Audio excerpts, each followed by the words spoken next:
I received a text from my wife, while sat next to her. I ran. I swept the plate and the glass off the counter in her direction, and I ran without looking back. My knees were weak with whatever she had slipped into my food, but I made it into the garage, snatching up my car keys on the way. I scrambled into the front seat, slamming the door behind me and hitting the locks just as Sophie, or not Sophie, tried the handle. I backed up against the passenger door, gasping for every breath. My chest was taut. Everything was spinning. I knew I was losing consciousness. I had dropped the keys somewhere, and as much as I tried to reach for them, I found only bruises, flailing my limp arm helplessly between the door and gearbox. I felt something trickle from the corner of my mouth. She stooped to glare at me through the driver's side window. Her glasses reflected the garage lights overhead, setting her eyes ablaze. For a moment I thought of those stranded kids in the movie, how they must be huddling together in the blood right about now, the sharks circling, waiting to strike. I thought of those sharks, and the darkness came. I awoke, my head a fog, to find the car locks and windows intact. A note sat on the windscreen, facing inwards, written with an unfamiliar hand. Darling, I'm worried about you. Locked garage up. Gone to Harriet's. Back soon. Stay there. X. I checked my phone. 3 texts. 01.40 Tell me you okay. 03.12 She's here. 06.34 Sorry about Harriet. Everything okay. Back soon. Stay there. X. I revved the car into life and floored it, pressing against the garage door, the wheels spinning on the concrete floor.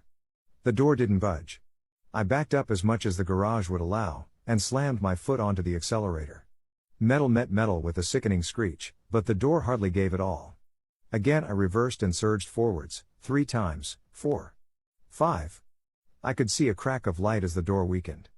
6. 7. Daylight was flooding in, it would only take a few more. 8. 9. At number 10, the front end of my car made it through the garage door entirely, jagged metal scraping against the windscreen. Maybe one more, and I'd burst through those teeth and out of the shark's maw. As I backed up again, I caught sight of legs through the door. She had returned. Not Sophie was just outside, watching. She stood in front of the garage door, steadfast and still, blocking my path. Her position said one thing, loud and clear. You'll have to go through me. I almost hesitated. I tried to call Harriet. No answer. I thought about calling the police, but talked myself out of it. They wouldn't look too kindly on a fugitive rolling up in the murder weapon. The car somehow managed 30 miles until the crushed bodywork and hampered engine let it down. I imagine there were a few pieces of not Sophie caught up in the mess of metal. She was dragged along further than I had expected.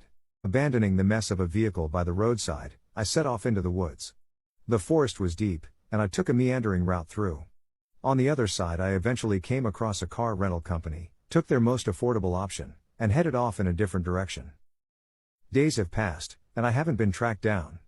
I've been listening attentively to the news. There hasn't been any mention of the horrific hit and run incident.